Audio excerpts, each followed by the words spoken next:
Oh, welcome into the Bobby Carpenter Show. And it's a Wednesday, which means Wednesdays are for our guy, number 47 for the Buckeyes, number 50 with the pack, looking good. Did a great job in his I would say movie documentary performance in his debut in Enigma, looking pretty good in there as well. Age, before we even get going, and before we even get to that, the Aaron Rodgers, when they said people inside your inner circle, friends inside your inner circle, and Aaron drops the I have friends or that you talk to my friends or whatever it was, like people close to you. There are people close to Yeah. me, which is the exact line from Ben Stiller out of Tropic Thunder. It was amazing. Like I heard him like, where have I heard that before? And it was so good. Yeah, I mean, I didn't know I didn't put it together exactly with Tropic Thunder right off the bat, but then I saw the clip afterwards, and yeah, Aaron's always thinking like everything he does is he's calculated. He's always kind of I don't know I wouldn't say he's trolling all the time, but he loves to little things like that. I think keep him his brain stimulated, and so he's always looking for stuff to entertain himself. I think. Well, entertaining yourself is one thing, but I love the fact that he's able to come off those like really quick. That's something that you have to work on. Because he had you yourself, AJ, like, are you a movie connoisseur? You got 4 kids. Like, you get time to just go in, dive in, and start watching these old ones? Because I'm at the age now with my children that I get to go back and watch a Tropic Thunder with Faith and Hunter and like Blades of Glory, right? And Two Dongs, stuff like that. Yep. Like, are you into that yet or no? Or you just do it on your own while you're flying? I'm not into the last one. I don't believe that you said you watched with your kids, but yeah, I mean, I'm into like I'm trying to keep these greats alive. Like my kids love Chris Farley, so Black Sheep, Tommy Boy, everything. We've watched the whole Chris Farley library, everything he has. A lot of Adam Sandler stuff as well. A lot of the good comedies that we that hit. I think when we were middle school, high school, even college. I think I'm making sure my kids see it. Yeah. So yeah, I still watch a decent amount of them with my kids, but there's a lot of good stuff out there I haven't seen yet that I need to. I just saw Jerry Jones's clip from The Landman, and that show I have not seen yet, but Jerry absolutely killed it, got emotional in a scene. Not sure if you guys have seen that, but that was a great, really good job. Most people that try to act are terrible because I think acting is actually very tough. Hey, Age, look at that guy. Look at that. Hey, Age, I want to ask you this. I want to ask you this. I want to ask you this, AJ. Ambiguously gay duo style. Yes. As you fly down, Pat, because you're going to morph into a hawk and fly down. Who's hugging you from the bottom and who's riding you on the top as you fly from Indy to the Orange Bowl and then make your way? Like, you also have.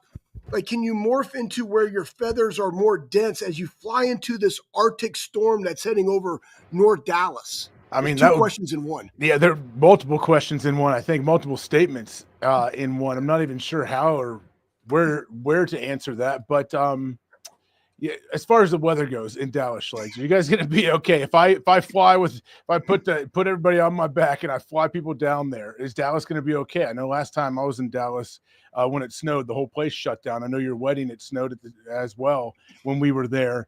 How's it going to be? Tell everybody, Age, like Schlegs always told us it was so great in Dallas. We go down there for his wedding on Valentine's Day in 2004, freezing cold. You go down there for the Super Bowl, ice storm. It's an absolute disaster. Like what is going on with Dallas? Well, believe me, I don't know. I would love to know. I know it's gigantic. There's a ton of people there, but I did read today. They said they're aware of it. Everything's going on, and they're brining the roads. Like, what does that mean, Schlegs? Like, what are we doing? They're putting chemicals on the road so that when it hits, like it melts off faster. It's just chemical. I didn't know that was. I mean, it makes sense to do that. I didn't know that was a thing that actually happens. I think it's great. Hopefully, it works. Well, they do that. They do that in Ohio. They do the little drip, the little water. It looks like they're dropping water. It's like salt water, I guess, or something they're putting on the road. I thought they just dropped salt early to prevent it. But hey, either way, I'm good. Do it. I hope we can get around. That's all I care about. I hope nothing happens with the game and it goes off like it should. Okay, so your thoughts. We heard you on the Oregon game. Absolutely tremendous. X throwing up all over the place, taking care of business. What were your kind of thoughts on the Oregon game as you saw it? Man, it was awesome being there in person, getting to watch it. and everything that they did. Like the Rose Bowl is obviously a very special place. It's weird. It feels like that was like a month ago, doesn't it? It is Yeah. weird how fast time goes. I think, especially with this awesome playoff push that we're in.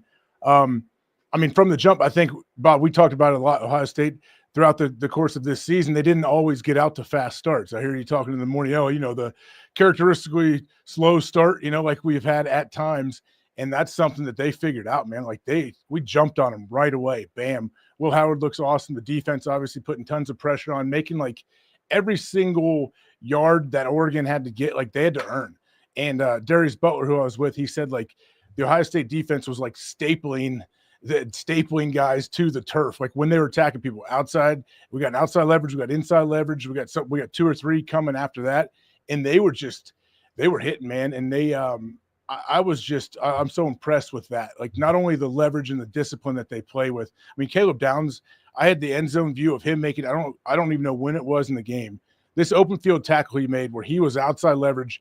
The dude had a 15-way go on him in so much space. And I watched Caleb from the far end zone. I watched him as he is facing me, and me and Darius instantly said, "Oh, that was an unbelievable tackle." And some people might not understand how difficult it was, but he's got outside leverage. No matter what, this dude can't get outside of me.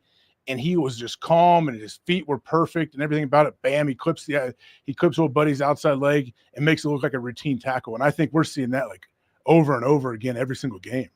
Yeah, I remember that was on the right side. That was a very, very good play. He also had 2 picks that we said he could have dropped, but Lathan said he had a third. And I love it that even Bobby's in the Woody keeping guys honest because Cody Simon had a drop pick. What's the most impressive thing right now, your perspective, AJ, of Ohio State? You already mentioned the defense, but is it the defensive line? Is it the offensive line? Is it scheme from Chip Kelly being able to move around Jeremiah Smith and create mismatches through alignments? Is it Will Howard? Like what right now really stands out in your mind as this Ohio State team 2 weeks into this playoff going into the third? Yeah, I mean, other than the defense as a whole has been very impressive and stands out a lot. How the D-line moves, like the little stunts and loops and things that they can do to kind of keep the quarterback in the pocket and get so much pressure. But like all 3 levels on defense, they're running, they're hitting. So that's why they're playing so well. But the offense too, like I think the play calling that Chip Kelly has had has been pretty impressive. Was that the first one of the first play here, the G. Scott Jr., the deep explosive 30 game? yards. Yeah, and everyone, we kind of expected Ohio State to come out and maybe try to establish the run and all of this. I think the first 3 plays were pass plays. I just think, like we all know now, they're going to get the ball to Jeremiah Smith, and they should, absolutely should. Let's see how defenses try to take him away, and how does Chip Kelly try to move him around, kind of throw the defense off a little bit and still get a chance to get the ball to him. But obviously Ibuka and Carnell Tate and everyone else they have are absolute studs. But Judkins and Travion too, watching them run in person, like I don't know how they're ever tackled. Like I don't know. I don't think I could have tackled either of these dudes ever in a phone booth. Like how hard they run, they fall forward all the time, and they expect to score every time they touch the ball. Like that's what I get when I watch them play. Oh, when Trey put his foot in the ground on that run, I was like, it's over. Like if you don't see anybody with an angle in the frame, he's running them down, and he running through angles. And one of the great plays, we have Lathan on here, pretty consistently. He came on Friday with us, usually Mondays during the season. And, he's just been, 5th-year guy, AJ, smart leader, hitter. And listen to you and D-Butt talk about that hit where he came down, buzz safety into the box. I was worried that he wasn't going to get up. I'm like, my man just knocked himself out. There was no breakdown. Stewart didn't see him coming, and he just tattooed him. Yeah, I think those things have like a lasting impact as a trickle down for your whole team. Obviously, your defense loves it. Everyone on the sideline loves it. But I think people like your next opponents that you're playing, they see that on film. Like they know. And yeah, just what he was like a flash. It just comes down with that like a beautiful angle he takes. And that's the first thing I thought, Bob. I'm like, oh man, he knocked himself out. We're gonna have 2 guys out cold down there on the field. And he just pops right back up and he does all right. Like things like that. It's cool to see that happen time and time again. And you see even like routine plays, the D line, man, Tyleek, what he's been doing, like the penetration that he can get as well. I don't know. I know they can continue to play with this level of effort and execution and everything. It's going to be fun to watch it. I'm glad we have 2 more games to watch them, hopefully. what has Pat been like? Because like he just gets so juiced watching this, and his interaction with you, like, because these guys for real? Like it's like he's watching a video game almost. It kind of feels like that being there, and being like we've been standing in the end zone and watching these things, and it does feel like a video game sometimes. It feels like it's almost not real, like with how physical I feel like they are and how they move. They just move so well in space. But I think, yeah, Pat, he knew about Ohio State and how good they were, I think, but then getting to see these first two playoff games in person and see Jack Sawyer, in warm-ups, him standing there with his helmet off, letting the other team know like what's going on. Hey, you're going to be in for a long day, like that stuff. We get up close seat to all of that, and I think I just have a whole. Every time you get to see anything like up close like that, it gives you a whole new respect for it, and I think it reminds me real quick like how good these dudes are. Like they're so fast, but they're coached so well. That's the thing. Like there's a lot of freak athletes around the world, and there's some physical guys, but when you can combine freak athletes with guys that aren't scared to hit, put their head in there, but they also are disciplined and they execute what the coach wants, like it's very, very difficult to go up and down the field on them. Yeah, Jack Sawyer. I'm an Ohio boy. David Allen co-style. Hey, AJ, we got a Texas game, Cotton Bowl. Texas, I mean, both these teams have started really, really fast, but Texas has kind of played with their food in the second half. Clemson came back on them. Arizona State came back on them. What's going to be the deciding factor in this Texas-Ohio State matchup? Well, I mean, Quinn Ewers, he's awesome. I think Texas is going to, like everybody, is going to want to try to figure out a way to run the ball. And if Texas can run the ball, I know their offense definitely opens up, and you don't have to put everything on Quinn Ewers and expect him to make unbelievable throw time and time again. So I would imagine Texas wants to run the ball, and they I know they've had success, and then other times during the year they haven't had as much success. I know against Arizona State they didn't have a ton of success there. My bad. I'm thinking whoever else. No, you're right. No, that was right. No, they didn't run the football. Yeah. But when I sit there and I'm thinking though, if Ohio State jumps out and they get out these fast starts on offense, like you kind of take their run game away from them, and we'll see. I don't know if the Bucs can continue to get out to this fast start. I'm sure they have a plan, and I sure hope that they will. But if not, and the game is a little closer early on, that's why I want to see what the game plans are like, what Texas might do on offense to see if they stick with the run game, try to get the run game going, because we know the whole play action, everything that it does off of that. But it's going to be tough. Good luck against, JTT and Jack and the boys up front, because they're running, they're hitting. Well, AJ, I'm going to be down there. Schleig's going to be down there. I'm going to bring these just in case you need a closer view of the Good game. Vision. Yep. Get that vision so you can see Lathan Ransom lock in right there. Make sure that you'll be able to find him on the field, find the lanes and alleys. You're also going to be out at the Orange Bowl. You're heading there. You guys leaving tonight after the show then? Tomorrow. We'll be there, leaving tomorrow. Okay, so you're flying in tomorrow. Orange Bowl down in Miami, Notre Dame, Penn State. Your guy Marcus, a fellow 937 dude. Hey, have you thought about bringing the eye black with the 937 and maybe get one for Marcus, and you guys can kind of each wear that like Reggie back in the day? I mean, maybe. Wouldn't that be pretty sweet? Like Marcus will be pretty dialed in, so I don't know if he's going to be up for like shenanigans like that on the sideline or before he's the game. He's all about, Marcus. Listen, I went there and met with him before the Florida State. You can get Marcus on some shenanigans. All you got to do is open up like, listen, dude, did you get your haircut like 5 minutes ago? Like, what are we doing? The dude looks good, doesn't he? Marcus. He does. He has really white teeth too. He looks great.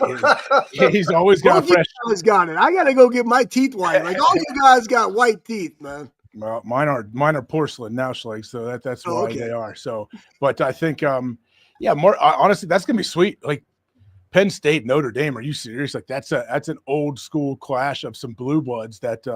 And obviously with our connection with Marcus, I've been following Notre Dame even closer since he has been there. But they may be a little bit unconventional, I guess, how they do it. But man, they're a good team. Yeah, I was thinking about this in that game, old school game. You got Ty Warren really having opened up on the perimeters, Drew Aller, but he can throw the football better than Uriah Leonard can. What is kind of like your viewpoint on this? Because Notre Dame missing a couple guys, right? Penn State's kind of coming in hot. They've been able to run the football really, really well. They're more balanced than Notre Dame is. Notre Dame's kind of needed the turnovers and a special teams big play from that Georgia game. What's your thoughts on this one going down in the Orange Bowl? I mean, Notre Dame's defense does a great job of getting turnovers. So if you Yeah, they can, do. it's just sometimes we know they always say they come in bunches when you get turnovers. So I don't know if you can count on that as a team or a defense. Hey, okay, we can count it that we're gonna get 2 or 3 turnovers. You can't count on it, but you definitely expect that. I think if you're Notre Dame's defense. But yeah, like what a weird kind of battle it's going to be. Like how many times, like how many chances will Riley Leonard have to try to take some shots over the top? You know, he's going to at some point want to let him know, like, hey, we can still throw this thing around. I know he had a nice touchdown in the red zone pass on a little RPO situation that they had last game. So I think it's going to be cool because when a guy like Riley Leonard, he threw for 90 some yards and ran for 80 last game. I love the kind of iconic when he runs to get the first down at the end, he's jumping and he's flipping, dudes are hitting him at why he's in midair and he pops up and he's all pumped, like things like that. That's what college football is. And I think Riley Leonard is a guy that represents that. I'll give you a little nugget. Riley Leonard, my man Hembo gave me this for Get Up this morning. Riley Leonard, 47 first down conversions by rush, most on the team, has 21 on 3rd and 4th down, which the next closest player has 6. So you're right. Like he converts. Before we get you out of here, how did we do on January 6th? What did Beebs get you for your birthday? What was the celebration like? Oh, it was good. I drove to Indy. Pat was going to do the first Raw on Netflix. Wrestling, a huge deal that they're on Netflix now all over the world. So he was in LA doing that. So I drove to Indy and had to sit there and sit in studio for him. And it was awesome getting to see the boys. I came back, had a nice little dinner with the fam. Nothing too special. I actually sent my wife birthday ideas earlier in the year. I have a piece of workout equipment coming in the mail. It hasn't got here yet, but yeah. What'd you get? A peg. No, I got this other. It's like this whole like a glute ham type situation. You know, you got one of those. One of those things. That, a little bit of everything. Is it the freak athlete? Yeah, I got one. Yeah, you can come over and try it out, dude. They're really great. The kids love it. Well, he's getting one. I'm getting one soon. So yeah, I'm pumped, man. It'll be good. All right, well, that's good. You can bend right over on that thing. It'll be perfect for your age. Really keep it toned up and ready to go. Happy birthday, sir. We enjoy safe travels to the Orange Bowl, and we will see you Friday at Dallas, Texas, in the Cotton Bowl, sir. Enjoy it. All right, thanks, guys. See you, bro. There he is. That's our guy, Aaron James Hawk. Going on with McAfee, like that little nugget I dropped there for him. So all right, listen, he just got those beautiful porcelain teeth. You want to protect those with Export mouth guards, trusted by professional athletes, designed by NHL team dentists. Export mouth guards are scientifically tested to absorb those high impact hits, protecting both your brain, which none of us really care about anymore. Most of you should though, and your teeth, which AJ's got a whole grill of porcelain ones. I got a couple in the front from getting them knocked out back in the day. So I want to protect those bad boys. They're the 3 layers of advanced protection, patented use of carbon fiber. They 3D print that bad boy right to your unique smile. So it means more protection, better performance, max comfort, clear communication. So you can focus on your game, not on your gear. Don't take chances with your safety, but also you get braces. You put all this money in your mouth. Protect it for heaven's sake. Visit exportguards.com/Bobby. Save 15% on your order. Export, protect what matters most. More Bobby coverage.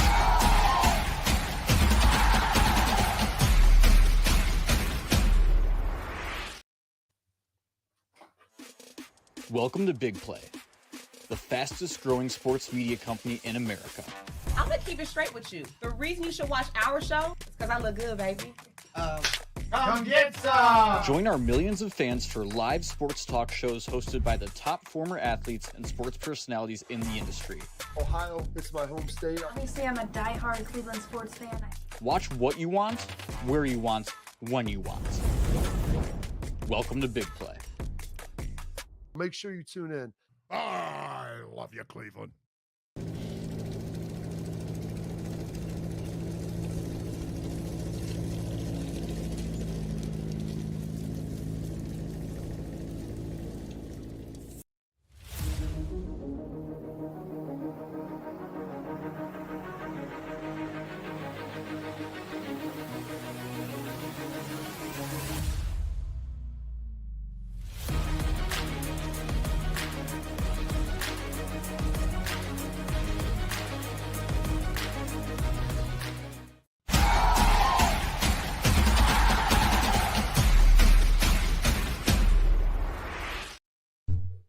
All right, back here with my man Anthony Schlegel. And Schlegel, I was watching It's All About the Team podcast with Jim Trust. So I went back, I watched the one with Ryan Day, I watched a couple of them, I watched the one with AJ. And I kind of stumbled onto ours today while I was working out. And it was pretty interesting, kind of listening and breaking down some of that stuff, the different team elements. And Tress asked us, one of the questions was talking about teams and what was the thing we learned about our team at Ohio State. And you talk about kind of each team is different. Yep. And you're part of one program, but every year you have a different individual team. And watching the evolution of this team has been very, very interesting. And, we talked about Schlegel, we shot it, aired right before the Michigan game. What were the keys to winning that Michigan game? How was that supposed to look? And what they needed to do, and all of those different elements. And I was just thinking, like, leaders lead. And one of the things that you and I both kind of dug into was that 2004 season and kind of unrealized expectations. And how to kind of lead through adversity and how to sit there and try to, instead of wallowing and lamenting in the issue that you have after we lost 3 straight games, including one to Northwestern for the first time in 34 years, how do you get out of it? As a leader, how do you get out of that thing? And you look at that, and I was just sitting there thinking about these guys and looking, as AJ brought up Jack Sawyer, you talk about Cody Simon. We could have asked him about every freaking guy, Lathan Ransom, Mecca Ibuka, Donovan Jack, all these guys that have been here so long, that have been through the highs and the lows. And in their senior year now, going through the highs, having it all there, and then having it pulled away. But in this situation, this circumstance, there's still more to play for, and how to recalibrate your mind, and how so much of that is on the leadership. It comes down to Ryan Day at the top, obviously, but then it also morphs back and slides back to those senior players. And today, Schlegs, we're filming this thing at 12:30 like we always do.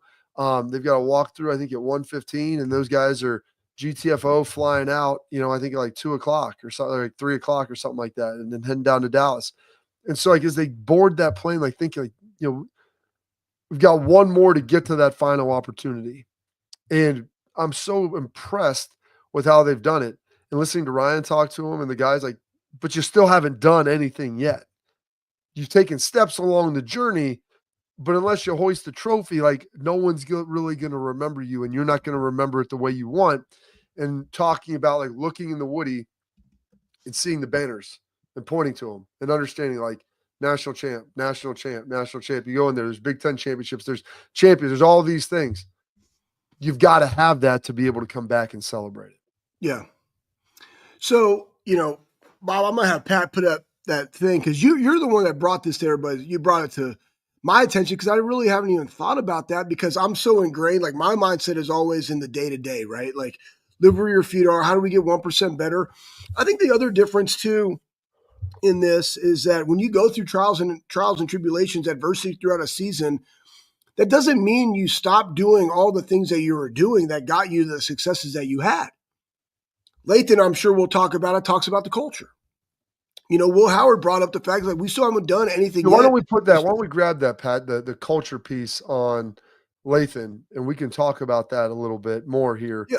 So here's the point, though, Bob. They were able to diagnose the issues, right? And they've talked so much about execution. Guys, let's go back and look at even we can talk about. I hate talking about it. Let's go back. Michigan game. There was lack of execution. Certain plays, 2 missed field goals, 3 third downs on defense. That was really the deciding factor of the game defensively. You had 3 plays. And so you go look at what that means. You had the hidden yardage that you and I talked about all the time and how valuable it is in that game. Boom, team meeting, fast forward, coach me hard. Let's get better, right? Mindset shift. Yeah, they know they have 2 more games to go, but the mindset shift is, we're playing for another opportunity to wear the scarlet and gray. We're playing for another opportunity to have fun with my teammates and win and compete. Competitive excellence, all the things that you did in the winter, you still can do it. That's what we're playing for. Let's not forget that and say, it's a national championship. Let's break it down 1 week at a time. What are we doing? It's to wear the scarlet and gray. Keep the main thing the main thing. It's for each other. Keep the main thing the main thing. In order to do so, what do we got to do as a player? We got to execute. That's what I love about this. And that can really come from a veteran team. And it's showing, by the way, that they're able to go out there and handle their business and start as fast as they have, which is different than how they were previously in the year, Bob. Absolutely. And it's been awesome to watch that evolution. It's been awesome to watch that metamorphosis. And Will Howard has said this. He's been the tip of the spear when you're the quarterback. I mean, you get the biggest microphone, you take a lot of the blame, like Will did in that Michigan game. But you also get a lot of the credit when you win, and he's been playing really well. And that's a big reason for this team's success. Here, we'll listen to him right here. I'm not going to sit here and say we're not proud of the fact that we are here because, there's only 4 teams practicing this week. So we are proud of it, but that doesn't mean anything yet. We still haven't done anything yet. We still have 2 more games to win before, we can really say we did anything. Gosh, it's so critical for them to have that belief, and you heard it right after the game. And so it's like they're getting ready to take off, and they're leaning into that and trying to like figure that out and trying to, go win this game. Understanding like it's not done, and don't be satisfied because like this success. It's the old Eric Mangini quote: "Success is like martinis; it relaxes you." And so when you've lost, like, dude, you're hungry to get out of that losing feeling. When you're winning, you have to go convince yourself. And I've never beaten Texas, and we're the underdog, and we still haven't done anything yet. Like, nobody believes in us, even though you're a favorite. Like, you have to manufacture that a little bit because that's what you need. That's that motivation to get you to watch a little more film, to come in and take care of your body a little more, to just to focus. It's a little harder in practice. And even in like the walkthroughs, it's less physical now. It's more mental. And so it's the understanding of that mindset of not leaving anything unturned and getting your body right and ready to play. Yeah, 100%, Bob. I mean, this is where, and throw up the thing about Lathan. Lathan committed to the culture over money. Like, this is a good one, right? So it ties into that, right? Commit to a culture, not just commit to dollar signs. And like, go right now and you take a look at the Detroit Lions and where they were in 2021. I think they were 3-13, and this year they were, 15-2. Bob. I mean, again, the culture, right? Like, the money will be there, but like, commit to the culture, because again, when things occur, whether good or bad, it always goes back to the culture. I've talked about it for a long time. It goes back to the guys that were 1 minute late, that weren't champions, and they had to clean out their locker for the week because they were late 1 minute. That's the standard, right? Lathan's a testament to it. I guarantee you, if you go out with Lathan, what like his development from year 1 to year 5 and the things that he went through and the people that did it, they're all in the building. It's all about the culture. It's all about the brotherhood. And so that's why they're able to do this. We get so many questions. And I went back through all of our shows. People are like, man, it's really hard to do that 3 games in a row. Well, it is when you get satisfied. But now you have a group of people that heard a lot of noise for, half the season. That you heard noise about your coach. You heard noise about your own toughness. You heard noise about your toughness just simply because of the fact that you proclaim Christ. And there's nobody that plays tougher on the entire field than Trevion Henderson. And how I look at it is how he pass blocks. But like, you've heard all these different things. And again, there's a bunch of them. But how do you continue to have and maintain that edge? Is that we haven't arrived. And we don't want to arrive yet. Like, we just continually want to get better. And I think that when you have a veteran group and you have coaches that they trust and you have coaches that are going to coach them really, really hard, guys, I know for a fact that the tight ends went outside in the snow this week. Yeah. Because they didn't want to lose their edge. And it was nasty.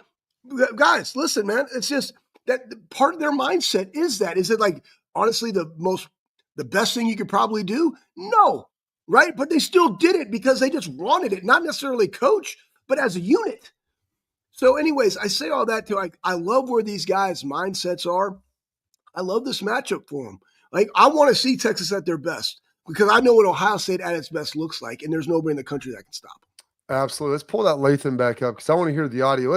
We have him on here all the time. So let's hear it straight from the horse's mouth. We can pull that, get some voice sound with that. I mean, he looks so pretty with that hair. I feel like commit to a culture and not, just commit to dollar signs. Oh, that's all he said? Yeah, well, was no NIL when I was coming out, so I can only imagine what it's like now for them. But I think just, enjoy the recruiting process.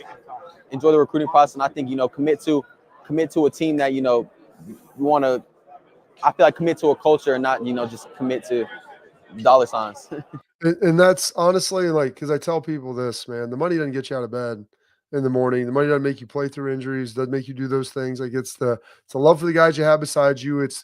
I was reading this book, Schlegs, by Oh, but John. you say that, Bob. But you say that like yeah, it would motivate me. I'm being devil's advocate because there's people out there that They say that, would but they say, don't. no, I would. Like, oh, I would get out of bed No. if I had more money. Like, really, if they paid you to do more doing your job, are you going to be able to do it consistently every single day We'll go with a back joyful biblically, heart? Schlegs. Like, how can you be trusted with a lot if you can't be trusted with a little? Like, if you aren't getting out of bed and grinding, like, then you're not going to do it for $1 million. You're not going to do it for $100. Like, if you're not doing that, it doesn't matter. It's a principle of life.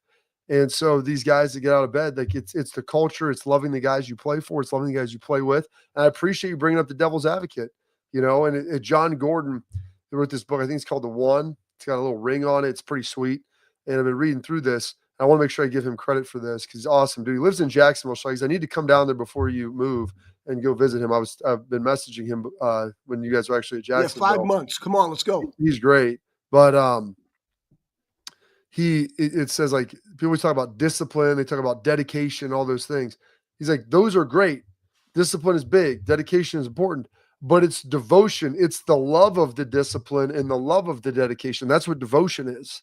It's that with the added element of love involved. And that's why these guys talk about it. And, I'm glad John Gordon said it. Love is the most powerful emotion around. And people say that with Ryan Day and say it's a soft culture, all this nonsense. It is not. You love the players you play around. Those are the guys you play hard for. All right, Schlegs, we've got to take a quick break. We got more of the Bobby Carpenter Show coming up next.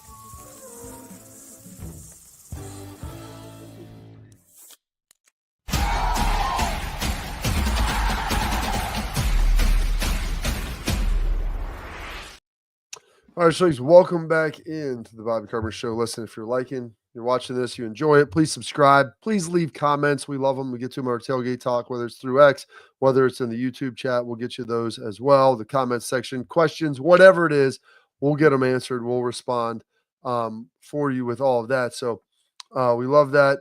It's phenomenal. We appreciate it. So please make sure you keep following us and doing those things. Schlegs, want to open up a little bit more, talk a little Texas right here. Let's do it. We're gonna have Josh Perry on tomorrow, so we'll get a deep dive with him. But Joshua. And also, we're gonna open up. We'll probably save it for tomorrow.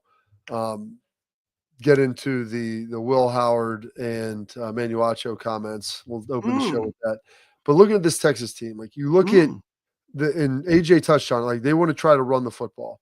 And you look at what happened with them when they played Arizona State and their inability to run the football. And it was a similar thing that ultimately happened against Georgia. They only rushed the ball, Schlegs, for 53 yards. Yep. They couldn't move it. And they couldn't move it when they needed to. And because of that, a part of it, defensively, they scored a special teams touchdown that is safety, but their time of possession, they got destroyed. Yep. They can't run it. They have a hard time throwing it. And they've got some good receivers. But, Wisner, Blue, like those guys need to get going. And they're supposed to have these really talented tackles and Gooseby and Banks. Their offensive line is supposed to be really good. And so I look at the biggest battle for me. We can talk about the perimeter and all these different things. I know J.J. Smith's going to be important. Being able to control the line of scrimmage on the defensive side, because in doing that, you can put the boa constrictor then around Quinn Ewers, who doesn't move. He moves okay, but he's not what you would define as like an ultra mobile quarterback. Yeah, he's not as mobile as an Arch Manning. Bob, you're absolutely right. And then we've seen this. We saw it with Oregon, right? People could go back and look at the Oregon's game plans. Like, why are they running first and second down? Like, it ain't working. It ain't working. Now you're constantly in third and long. In this game, Texas was 5 of 13 third down. Like, that's pretty terrible. Arizona State was 10 of 24 time possession, 38 to 22 in this game. A lot of that came in the fourth, but they had sustained drives. But man, when you go look at this, you go back to the Clemson game. Clemson, they were able to run the football, but they also defensively gave up the most passing yards that they have. You go look at the game versus Arizona State and the ability to control the clock. It's not necessarily that, Bob, as much as it is the ability to control third down, keep drives going. And also, when you get to third and long, guess what happens? Guys tee off. And we saw that in the Oregon game. When you get Dylan Gabriel into 3rd and 8, 3rd and 9, as good of a quarterback and as much ball as he's played, tied for the all-time record in passing touchdowns. You get him to 3rd and long. Yeah, guys, guess what? He did make some plays, and no, I'm not worried about it because the game was out of reach. But when you got him in the 3rd and long, you're able to go affect that man. And that's what happened in the second half of that game, and they got 7 sacks. And it happened in the first half. They just weren't sacks, but they were PBUs, and they were hitting his arm, and he was very, very uncomfortable, which did what, man? It was 3 and out, boom, touchdown. 3 and out, boom, touchdown. 3 and out, boom, touchdown. Now you're up 21-0, and you've 3'd it out the entire time. They had 9 plays. So that's what it does. It allows you to be as balanced as you possibly can, but it just doesn't allow the defense just to tee off on you and just have a free rush at the passer and bring in blitz. Now, I do believe that Texas is going to try to blitz. We didn't see a ton of blitzing from Oregon. I think they're going to have to, but what does that do? That's going to leave some one-on-one matchups somewhere. What are you going to do with JJ? What are you going to do with Emeka? What are you going to do with Carnell? What are you going to do with G? What are you going to do? Biggest thing we saw in that Oregon game, Bob, was the passes out of the backfield, the outlet passes to the running backs. Yeah. Like, hey, you want to take those guys away? Guess what? We'll take 7. We'll go 2nd and 3rd. We'll take 7 all day. Sounds good. So, but again, our ability to control the line of scrimmage, we're going to have to play very, very sound up front on offense. I just trust our defensive line and the way that they've been playing. Most importantly, the rotation that they've had to allow them to have success getting pressure on the quarterback. And so you look at it, Schleigs, 2 Georgia losses, 31 and 29 rushing yards, 53 against Arizona State. Yep. Other close game, almost lost to Vandy. They had 104 yards rushing, but it was on 34 carries. So it wasn't. It isn't like you would define that as an overwhelmingly successful rushing day. And so those things are all important. Like if you can slow them down, and you made a really good point. Tennessee and Oregon had great defensive lines. They weren't going to pressure a lot. And subsequently, they didn't get pressure. Ohio State blocked everybody out. They got some. Birch got there once. The tackle for Oregon, who's the Michigan State guy, Rankins, I think his name is. He got there. I mean, he was good. But they didn't really have a lot of success. Texas is a little more multiple, and they'll bring it off the edge. And they've got a really good young edge as well. And they'll be able to bring, some heat off of that. Colin Simmons, the freshman who won Freshman of the Year, like he'll be able to get back there and he can win. So they got some dudes, but they will mix it up. They'll bring in a little bit more. And I think that that's very important in understanding the difference of the type of pressure that you can see, whether it's guys just bringing 4 or in this game, they're going to be a little bit more multiple, try to mix it up and bring some guys moving forward. All right. We'll put a pin. Okay. You got one more? Hit it. Go ahead. No, I was going to say the other thing too in this game, Bob, is going to be who wins that second 4. Because Texas guys has, like, in 6 games, have managed to score a touchdown in the third quarter. It has been 6 games since they've been able to score a touchdown in the third quarter. Think about that stat. For as fast as Texas has started, and in the playoffs, Ohio State has started faster, but where they started playing with their food in the second half. And so in order to make this competitive, and while I'll talk about the score that I got, but in order to make this competitive, Texas is going to have to make some halftime adjustments to keep the pedal down if they want to keep pace with this Ohio State offense. Absolutely. All right, put a pin in that. We got headlines coming up next.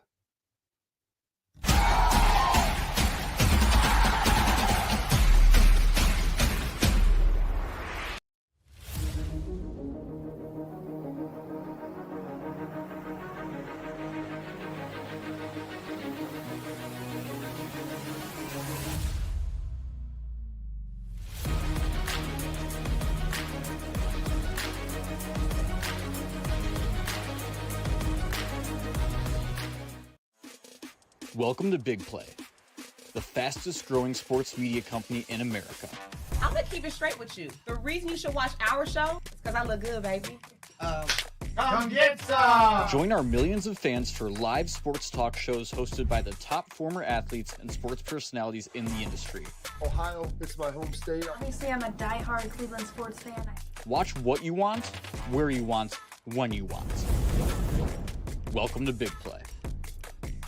Make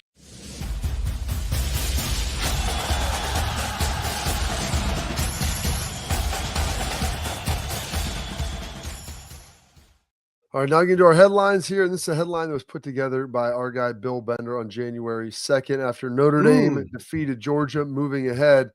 And I think it's important to note, we talked a lot about Marcus Freeman, Jim Tressel, AJ was talking about him. Tomorrow we'll focus a lot more on the Texas Ohio State game.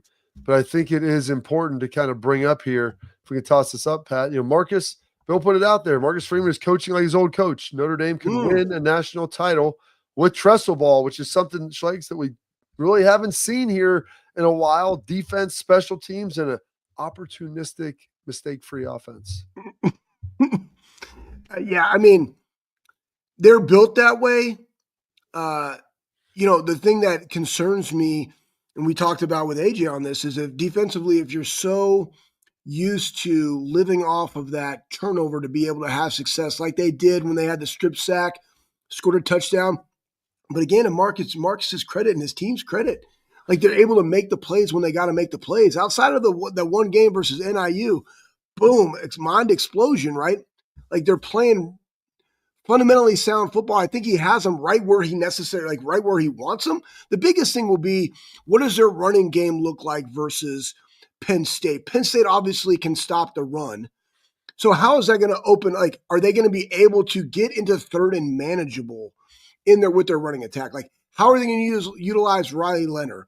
It's going to be a lot of RPO. So it's like he's going to have the ball in his hand the majority of the time.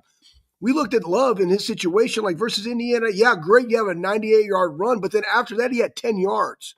So once Indiana fixed that, diagnosed that one, like they didn't rush as well as you thought they would have based on the numbers because it all came off of one play. Are they going to be able to have success versus Penn State in doing that? And then also, do they have an equalizer for Waller? Right? Or is somebody else on Penn State going to emerge because they're going to take, like, hey, I'm going to take him out? That's why Marcus, in my opinion, in this matchup has a competitive advantage because he's a defensive-minded coach. It's like, okay, you got one dude there in Waller, and you got those two running backs. We know how to play the run. But, like, what are we going to do to not make that guy beat us? Waller, you beat us, not Waller. Aller and Warren. I like that you just merged them together into Waller. Hey, well, why can't you say that? How do I know Waller? I went to college with a J. Waller. Okay. He was from Texas. Maybe that's where I put them together. Well, there's a tight end that played for the Raiders using as well. Mouth guards, a lot of probably undiagnosed concussions. Perfect. 200 grams of caffeine pouch in my mouth right now. Amazing. All right. Put a pin in that. We got tailgate talk, Schlegs. Aller and Warren. It's a real truck. Answering your questions coming up next.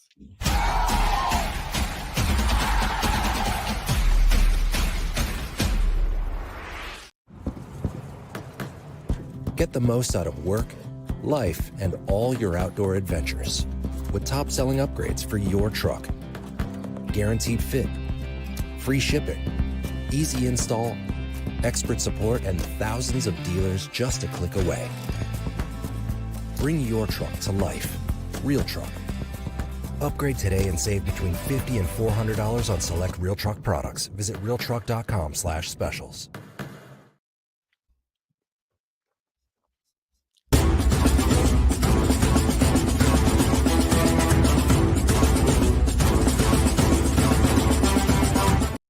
All right.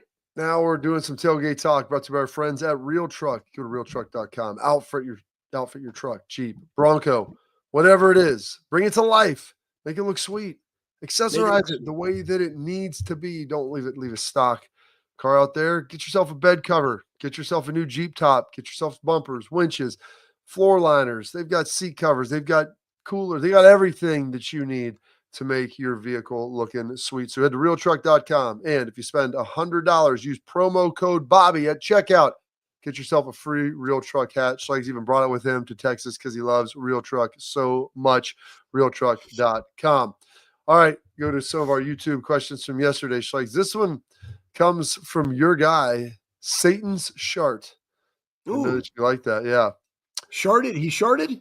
I guess so. It said, I appreciate the segment about sportsmanship, especially coming from respected athletes. Respected's a loose term, and a platform such as this. Preach. So there you go, Schleg's. There's your flowers for the Kenny Dillingham.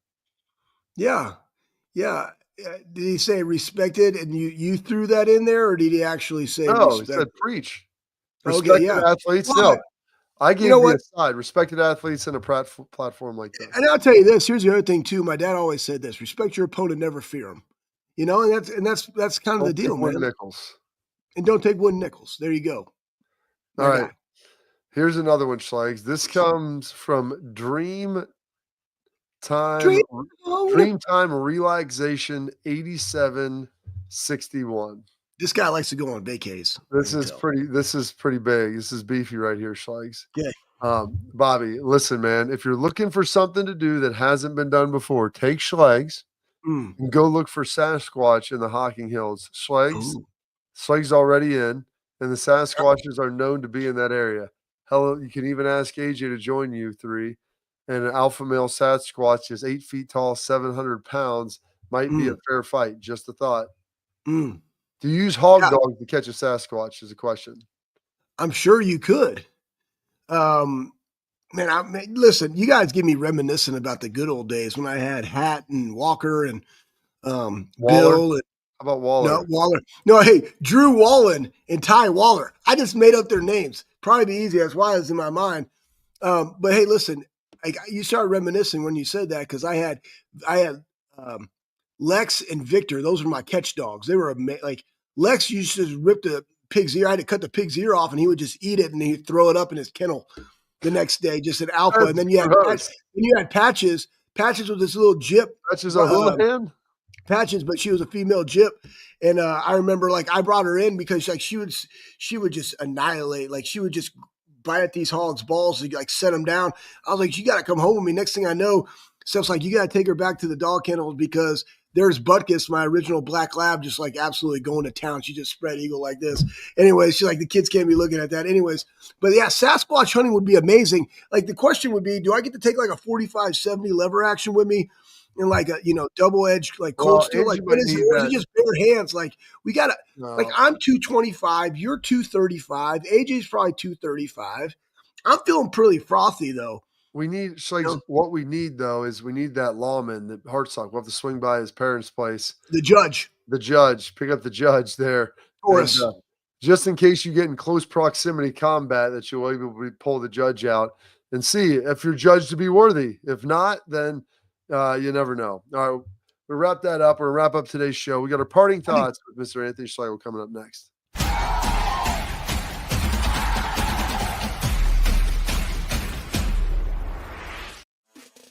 Welcome to Big Play, the fastest growing sports media company in America.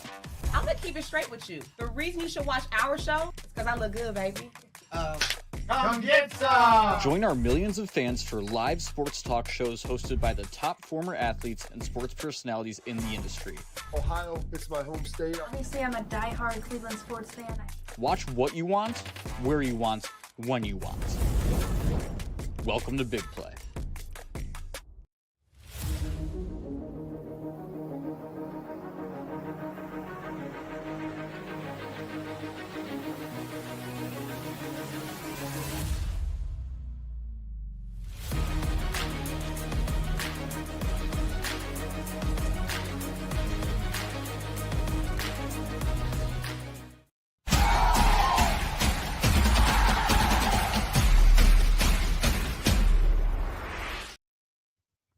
All right, Schlegel, the floor is yours for the last minute. No, I just wanted to put this up there because this is what I'm excited about. Like, this is college football at its finest. It's the NFL playoffs at its finest, but leaders in QB pressures. You got JT Tuimoloau up there.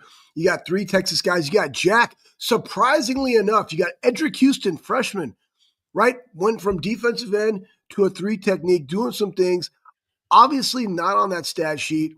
is Tyreek Williams. And I guess that stat would be ability to keep the quarterback in the pocket for these guys to affect the quarterback and hit him. But he's been doing a phenomenal job too. I just wanted to show this because, guys, this was going to come down to not necessarily QB pressures, but it's going to come down to this defense and offensive line for both sides of the football. Absolutely, Schleggs. That's a great one. Well, that's it for today's show. Stay locked in. 12:30 tomorrow. We'll be back. Final show before the game. Joshua Perry will be joining us. Do not miss it. See you then on the Bobby Carpenter Show.